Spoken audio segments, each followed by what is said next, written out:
All right. It's recording. Oh, how's it going? How's it going, guys? I need an indicator or something. Somebody can blow a foghorn.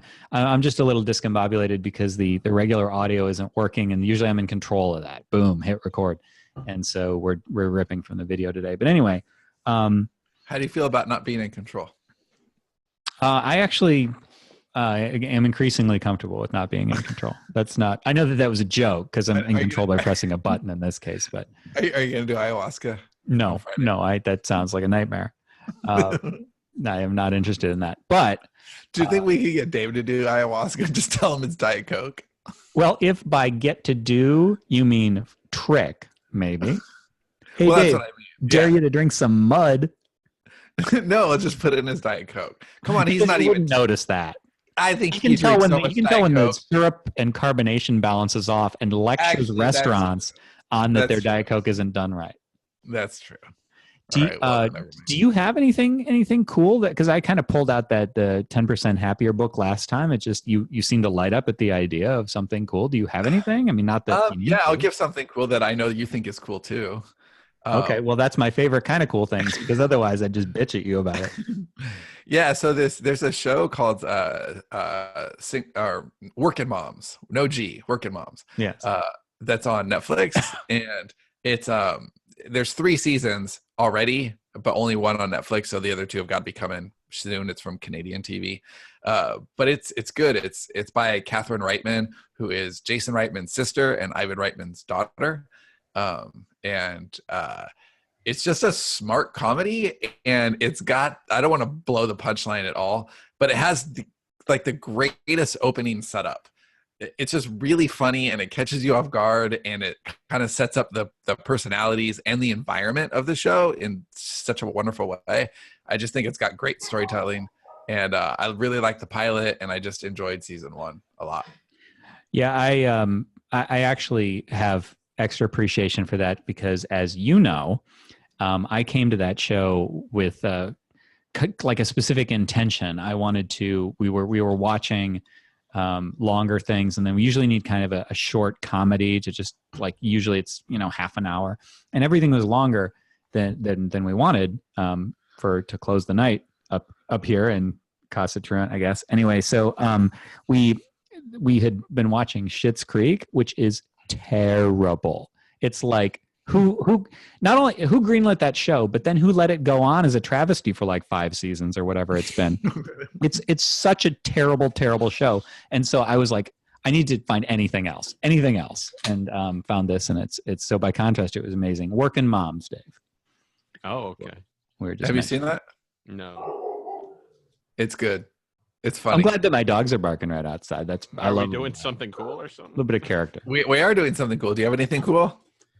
I don't know if I already talked about it, but Umbrella Academy is really fucking awesome on Netflix. Oh, I heard good things about Umbrella Academy, but I also heard that I should watch it with Austin, which I don't know if Sydney would like it. So we haven't made it yet on that one, but I've heard it's really good. Yeah, it's really good. There is, I don't remember if there was, I don't think there was sex in it. If there was, it was very minimal. There is a guy that is a drug addict and stuff. There is some violence, so pretty graphic violence. Yeah, I don't care about anything. Haley just binged it. Yeah, it's really good. It started off a little slow, and it's one of those rare instances where, like, I always thought the problem with the Marvel shows on Netflix is that they were a few episodes too long. Like, it could have been compacted, because it kind of I agree with that. The same thing over and over. So this is an area where I felt it could have been even longer, or they could have dived a little deeper. It felt like some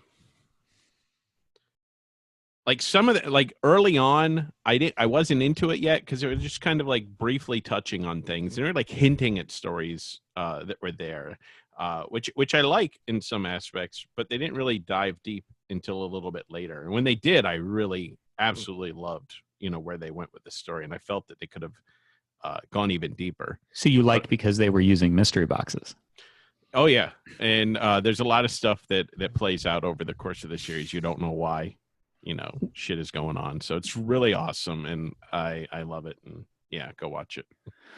What a perfect entree. Things interest Dave when they have mystery boxes in them.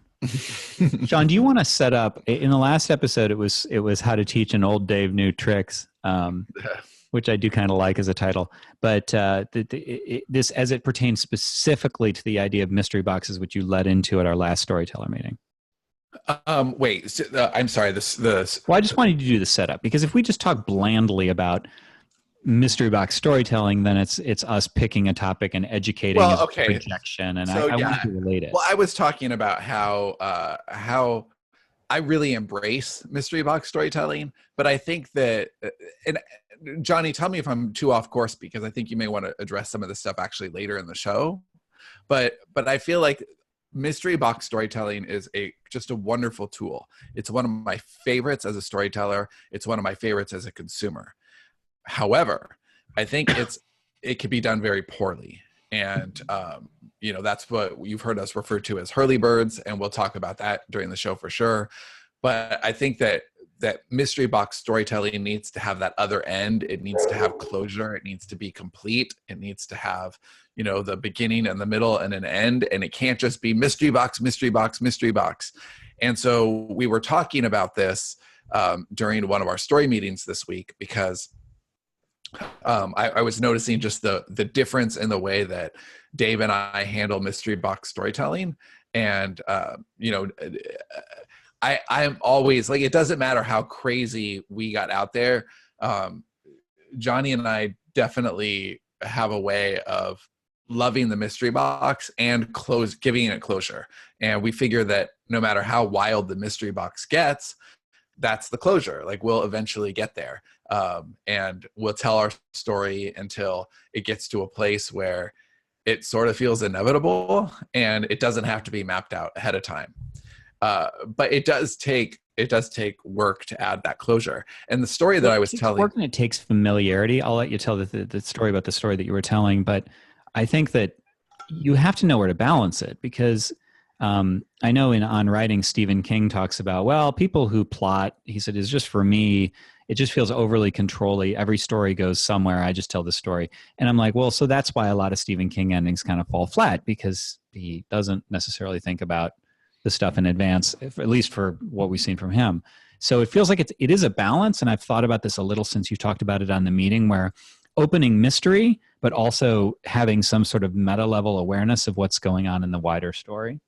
Yeah, because there's two things, and this is the problem, is that you want to have an idea about where you're going, but not feel like there's something wrong with the story because it went a different place, because that's part of it. So we never start a story without having an ending in mind, ever. Like, we have some ending in mind. Actually, the story that I just wrote, I didn't know what the ending would be at all. All right. Well, or rather, you had given me an ending, but I knew I didn't want to use it.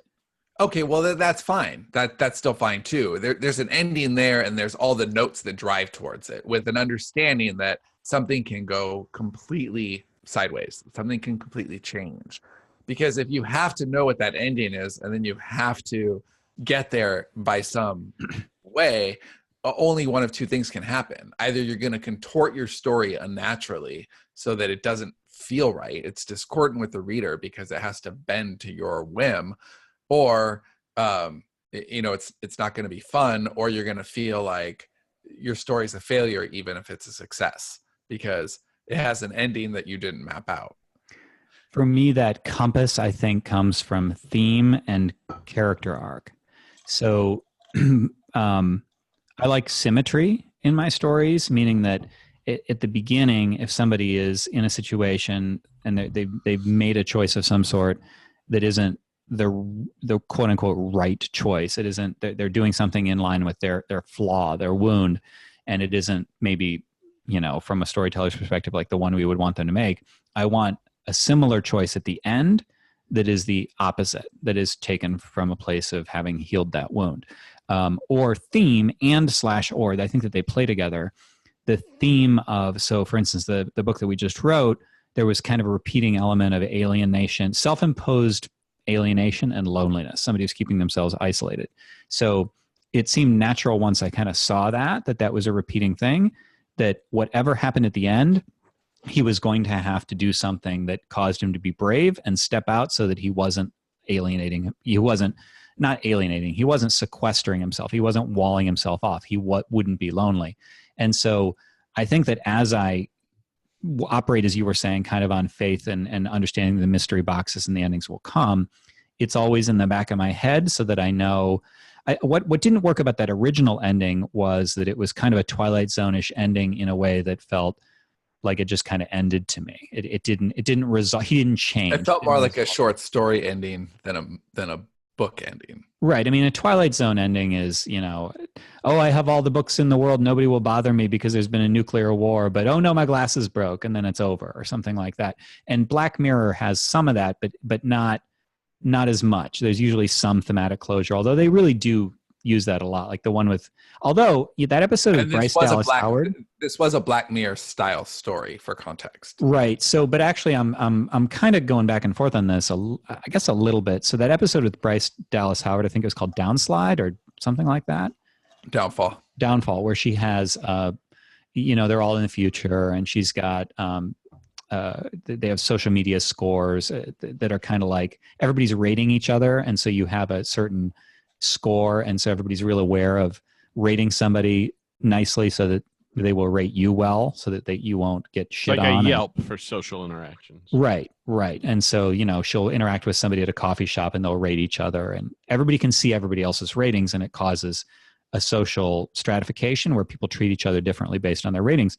And she has one bad event that spirals into a worse event and a worse event. And she ends up like really, really far down and in the dregs. And not to spoil this for anybody, although if you don't want to hear it, then tune out, because I will spoil it. At the end, she's so far down. It's not like she comes back up. It's not like suddenly she gets her points back. It's that she learns that it's kind of comfortable down here where there are no expectations. Actually, I could make a Dave joke at this point because he's talked about not making expectations. But it looked like he was going to do it again. But yeah, I mean, so there is a twist there. There's this pride at the beginning, and then there's this willingness, acceptance that maybe it doesn't matter what everybody thinks. So there is still an arc, and I feel like I went way off track there. But I think that's a satisfying ending rather than an ending where you're go, and then you just stop. Well, so the idea on mystery boxes is that you can keep delivering them, and that's always more exciting than whatever is in them. Maybe we should explain what a mystery box is. So anybody who's listening to this, go ahead and Google the J.J. Abrams TED Talk. I think it's from 2007. And he talks all about mystery boxes. And we should do the whole episode and not say what it is and leave that a mystery. We'll just come back to the beginning and insert a voiceover of Dave saying these dumbasses never explained who it was. Fast forward to this time index and listen. Then come back. So, he talks about when his grandpa, bought him this like mystery box from a magic shop, and it had stuff in it, and he would never open it because he knew that whatever was inside was never going to be as awesome as Wondering. It was Schrodinger's dead cat. Man, if that's a real story, like I get it. It's a great point, but I'm a little annoyed with JJ because who the fuck doesn't open a box? Well, that's his point. It's it was the mystery to him was just always better. And so if you look at his shows, like, and then he opened it and it was a hamster and it died because he didn't open it. I'm gonna go out to dinner tonight, but I'm really looking forward to it. So I'm not actually gonna eat. Just gonna keep anticipating. Well, I think that it works, but the problem is that there's not follow through often. And J.J. Abrams is great at starting stuff, not so great at finishing it. Yeah, a lot of his projects are like that box never got opened. No, exactly. Right. And so he had what was Alias was the first thing that I loved that J.J. Abrams did. But he would that was a mystery box theater, right? You had all that shit with Rambaldi, and it was all like, I'm your mother, I'm your grandpa, like you've been trained as a spy. I was here from all that shit that Vaughn pulled in the end of season 3 when the car crashes, and he's like, I've known you since day one. It was just mystery boxes, and he didn't know what he was doing. He did it even better in Lost, but it's all like when he started that, he opened up all these boxes, and then you guys figure it out. I think with Alias, though, the networks really interfered with that show, like what they wanted it to be. Because I remember a lot of the discussion at the time, like how the network, especially when it was going to get a post Super Bowl show, so they did this whole super sexy thing, and I remember the reboot, all of that, but that still doesn't change any of it. Yeah, he's a mystery box dude, right? And so he's a fan of serials, so yeah, it's the a way very he old-fashioned Star sort Trek of thing. was awesome. But it's really apparent if you look at it with The Force Awakens, right? And this is what we were talking about during the story room meeting, was that like what he has an interesting job ahead of him right now, because he has to close Star Wars Episode 9 and make it awesome, right? He has a lot of heavy lifting to do, and he's never done that before. He's never closed it. He's the guy who opens mystery boxes. He doesn't close them. And for 9 to be satisfying, it really needs to have closure. It needs to close out a lot of these boxes. And you could really tell the difference in storytelling style going from Episode 7 to Episode 8 with J.J. Abrams versus Rian Johnson. And J.J. Abrams has, it's all storytelling, or it's all mystery box with like Snoke and, Leia having the Luke's lightsaber, and just all like there's just so many mystery boxes that are open in Force Awakens. And then Rian Johnson comes in and he's clearly trying to clean some shit up. He's like, Snoke, don't matter. Boom. Oh, you know what's special about Rey? Nothing. Right? And it's just like, oh, why is Luke here? Stupid answer. That didn't piss anyone off. Right. And it was just like they should have, like, that was jarring. That was a very jarring storytelling style shift. It wasn't that 8 was a bad movie on its own merit. It's that it had to undo all of this other work. And now Abrams has to come in there and make it all make sense for Episode 9 and make it look round and have closure. So that's a hard thing to do. Yeah. I didn't see the last season of Fringe yet, but I've heard a lot of people say it was really good, and that might be something he closed out. Oh, okay. Wow. That would be awesome. I would like to see that. So a mystery box is just, it's introducing something into the story that teases something bigger to come. So probably like a really, really clear example of this that most people listening to this probably understand is the hatch in Lost. The hatch was a fantastic mystery box. You see this little piece of it, and then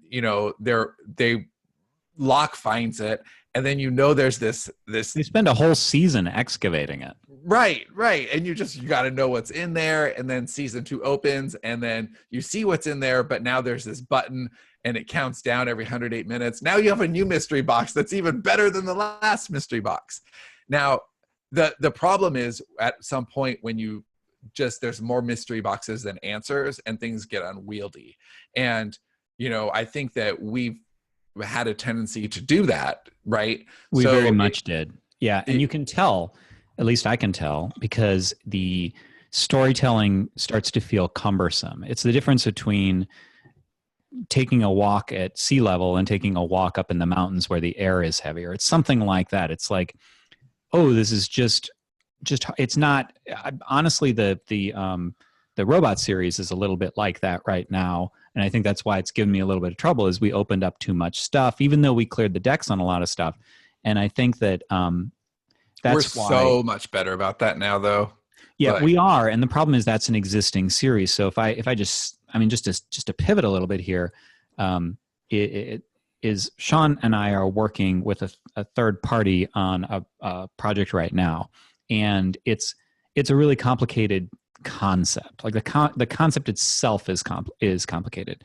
And there's been a few times during talking about this where we've tried to we've considered leaning on a trope or saying something that's really kind of on the nose. Like, do we want to just go ahead and just outright not mystery box this? Right. There was a point where we had somebody actually say a line of dialogue out loud that we're talking about that's basically just saying exactly what the audience needs to know at that moment, which normally would come off as clunky. But considering how complicated a lot of the ideas are, it's almost like you're relieved for that moment of sympathy or simplicity. Right. It's a little like if you had one disorderly area in your house and that was just kind of like your creative space, like, your creative studio, and it was crazy and disorderly. And that's fine because it's one space. But then if your entire house is disorderly, it's like you can't find anything. And that's a little bit how I feel in a book that got overcomplicated is I can't find anything in this book anymore. I don't know how to focus on the mystery because I'm too worried about the crap I don't know. So effective use of mystery box. Well, I think it's balance is there. And I think you have to have respect for your audience. So yeah, they're really looking forward to this answer. Give them an answer, and do it respectfully. I mean, we could talk a little bit about Hurley birds, which is, I like to call them gross and ugly before giving them the answer. the Hurley birds is what we've done. We've referred to this problem internally forever, and that's in the season 2 finale of Lost. Hurley and Jack and Kate are walking down this like hillside to go meet the others, and this bird swoops out of nowhere and goes, "Hurley!" And that's it. I've heard that Hurley impression almost as many times I've heard Gordon Ramsay go, "Damn." So, and it's like, okay, I mean, this is on an episode that also introduces a large Egyptian-looking statue with only 3 toes and some other really cool things. And it's almost like there was already enough cool things. There was zero need for a bird. Maybe he was really, really high. It's possible. It's totally possible. But like, you don't need that Hurley bird. Like How awesome would it have been in like one of the later seasons if there'd been some line of dialogue and somebody said, "Dude, do you remember when Hurley was high and thought a bird said his name?" And that was it. That's the only mention. See, okay, all right. That would have been totally acceptable to me because at least you're addressing it. The other is just like lazy storytelling because there was no need for that. Like if you're going to introduce something random and bizarre and like have no intent on ever answering it, it better be some ninja awesome shit, right? Like what the polar bear running. Okay, they did end up explaining that, which was awesome. But at least doesn't it feel like I know you're making a point. I didn't mean to interrupt, but the polar bear thing to me sounds a little like what you and I would do, where we're like, dude, we have that polar bear. We have to explain the polar bear. And then we're like, I don't know. They had a zoo. Like it's not really a good explanation. No. That's not how they explained the polar bear. It was or is it? I thought it. Well, I know that there was a zoo. Was the zoo something special? No. Yes, they brought it in for a reason, but there was actually no. That was the dead polar bear in Tanzania. Remember? This is so off topic. It doesn't even matter. Yeah. The point is that I think your audience deserves those answers. You as a storyteller can pull your shenanigans and be like, I'll explain this later, but you can't just forget about it, and you can't be sloppy as to how you go about those explanations. Now, and something that, well, real quick, Dave, because you said this in the last episode, which you're absolutely right. Dave was talking about some of the way that he approaches mystery boxes now, and there's definitely a timid hand that he has. He wants to know things ahead of time, which to me at this point feels like definitely an impediment to the story. Like I've definitely seen the opposite true over and over, where not worrying about that stuff, telling the story, but having faith that the answers will come is a more graceful way to do it. But Dave was saying in the last episode, yeah, but Yesterday's Gone gave me PTSD because we did that too much, and then we had to clean all that up, and it became convoluted and hard to manage. So I think that those are two extremes. You have too many mystery boxes, and because Dave and I do care about closing them in the right way, it got really hard. Dave or Johnny and I will have the same exact problem with the beam, which is why. Oh my God. Yeah. You got to slash that fucking knot. Yeah. It's why. So complicated. It's so complicated. There's nothing. And the Dream Engine. Dream Engine is stupid complicated too. There's nothing in the Sterling and Stone catalog more complicated than the beam. It has the most characters. It has the most ridiculous timeline. I mean, the Dream Engine is complicated, but the beam is just next level. And we opened a lot of mystery boxes. The difference with, Dream Engine, we put a bomb in the closet at the end of that book, at least. So there's a lot of stuff handled for what needs to go forward, but mystery boxes abound in the Beam, and it's kept us away. Like every time we're like, God, that's a really good commercial property that we could open as a world. And Johnny's like, oh my God, but are you kidding me? Because it's a mystery box problem. So I think this is about finding the balance, which is how many mystery boxes do we keep open so that the readers are really interested. And by the way, this really works best for serials by far. Like, don't try to do mystery boxes in a standalone, except for chapter to chapter to chapter. You can, absolutely. But by the end of your book, you really need to have closed all of your boxes. In a serial, which is one of the reasons serial episodes are so much more fun, and Dave and I are getting back to some serialization because it is fun, and we'll actually be writing them that way. You get to play a lot more. If it's a series book, same thing.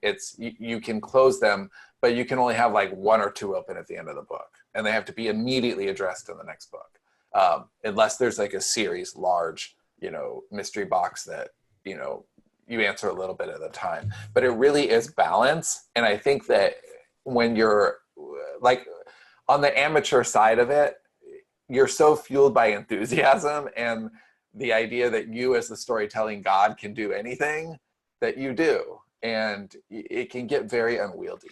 I just realized, one of the things, one of the critiques of my output has been, we worked so much faster back in, 2011 and 2012.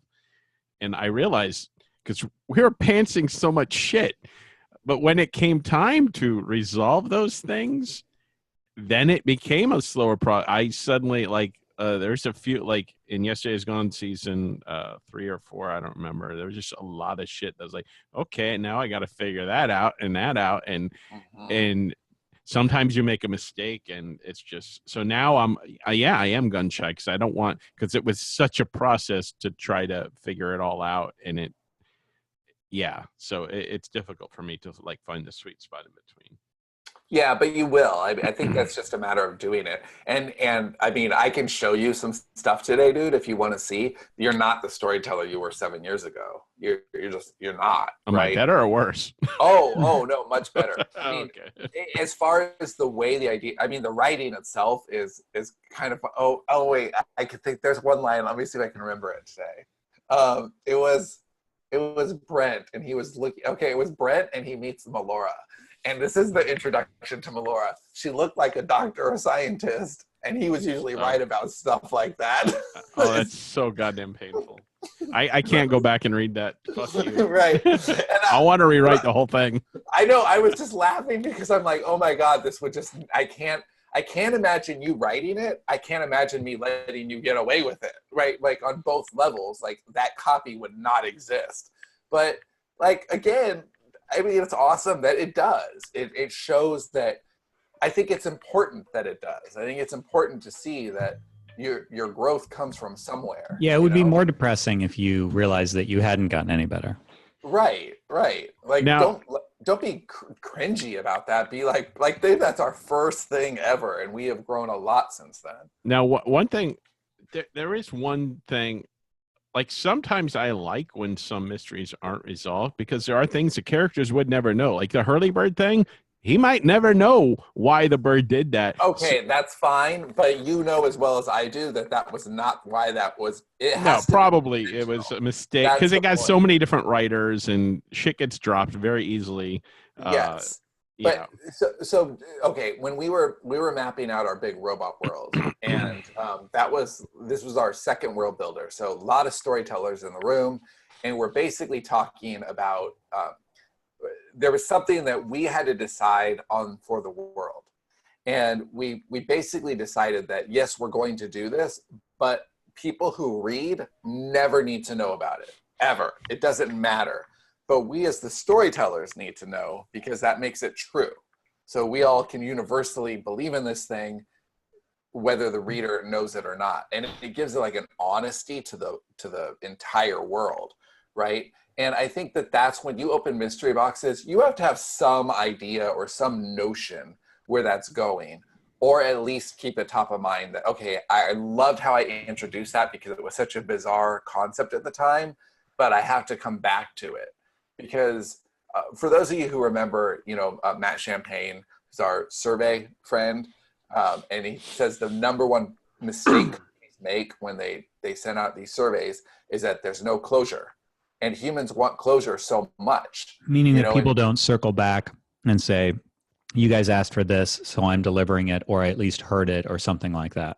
Right. So like, oh, okay, I gave you my time. I answered 100 questions. Like Amazon made me so mad because they sent me this long ass survey, and I feel like I have a lot to contribute to an Amazon survey. I talked to a ton of authors. We publish a ton of books.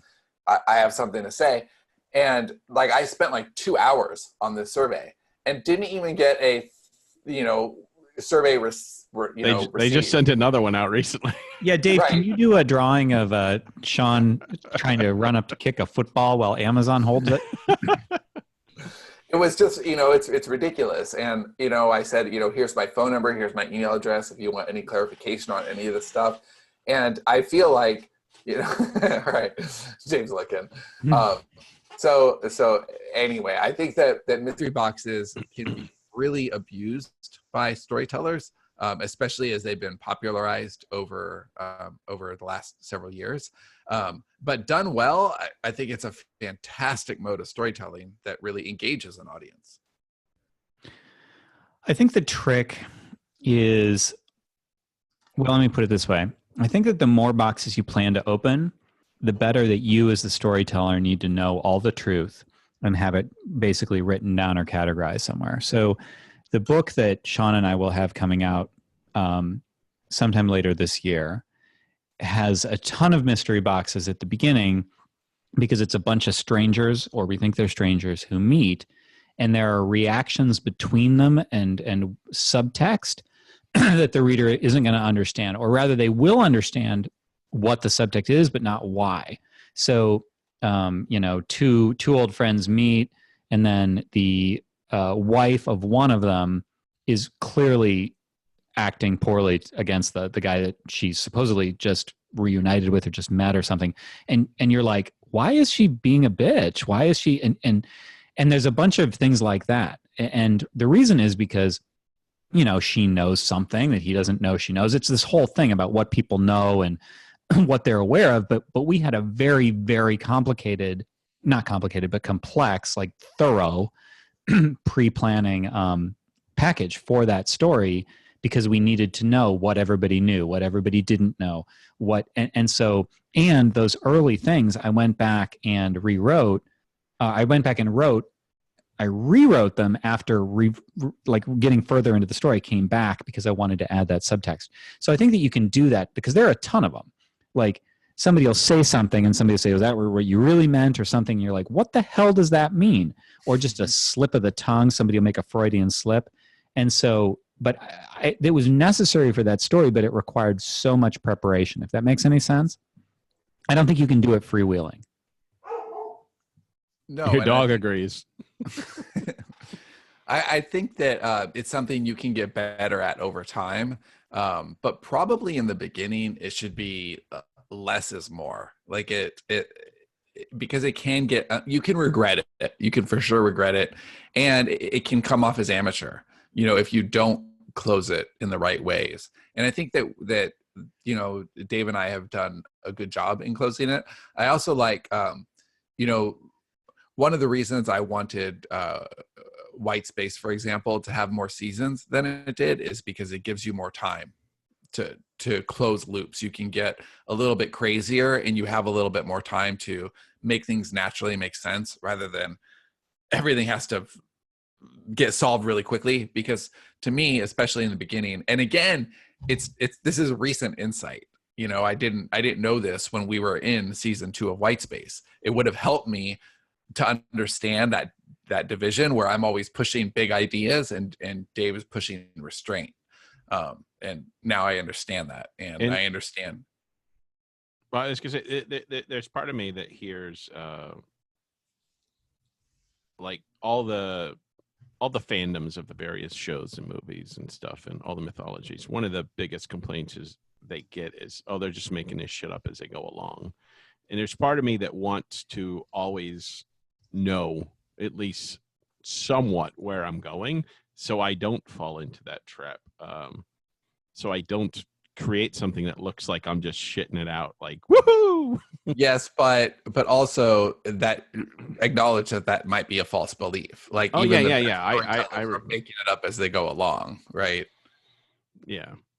Like, you can't map things out because the characters tell you something differently. The story tells you something differently. But I agree on having an idea. I think that's really important. Yeah, and even when I have mapped things out, you know, it does change because I think of something better. I think of, you know, the character suggests something better. So Always. I mean, I think that's writing 101. all right, well, that's a show. Thank you everybody for listening. Yeah, I guess. But you don't want to introduce a mystery box here at the end? Stay tuned for the very special mystery box in our next episode. What's in your mystery box? Dave, we should have a segment called What's in Dave's Mystery Box. Every week I'll open up a new box. It'll be pain and would that despair. be the unboxing Dave episode? Yes, we'll do that. Can you imagine a mystery box unboxing video? It'd be the worst thing ever. It just I'm gonna unbox. never get to the product. My mystery box has a NutriBullet in it. I did see an unboxing of I'm not even kidding. This was an article about they had tracked down J.J. Abrams' original mystery box, to show what was in it, because they, you know, the packaging from this magic shop, and it was really shitty. It was like he was way better off waiting. There's a piece of paper that said "sucker." Yeah, basically, like really, really shitty magic. This is a life lesson, kid. Nothing good comes from waiting. Pretty much. All right. So thanks for listening to the Story Studio podcast. We'll see you on whatever mysterious thing occurs in the next episode. And coming soon, return of the live shows. Ooh. Oh, no. I believe the plan is to send out an email, but it's as if I know the plans. But that'll be fun. It'll We'll be get a back mystery. Oh, into that. That is awesome. All right. Well, buongiorno. Ciao. Arrivederci. Buongiorno means hello, but okay. Buongiorno. I can say hello. I say hello, goodbye, like a beetle. All right. Bye. Arrivederci. All right. So we'll see you later, guys. Thanks for listening. Adios.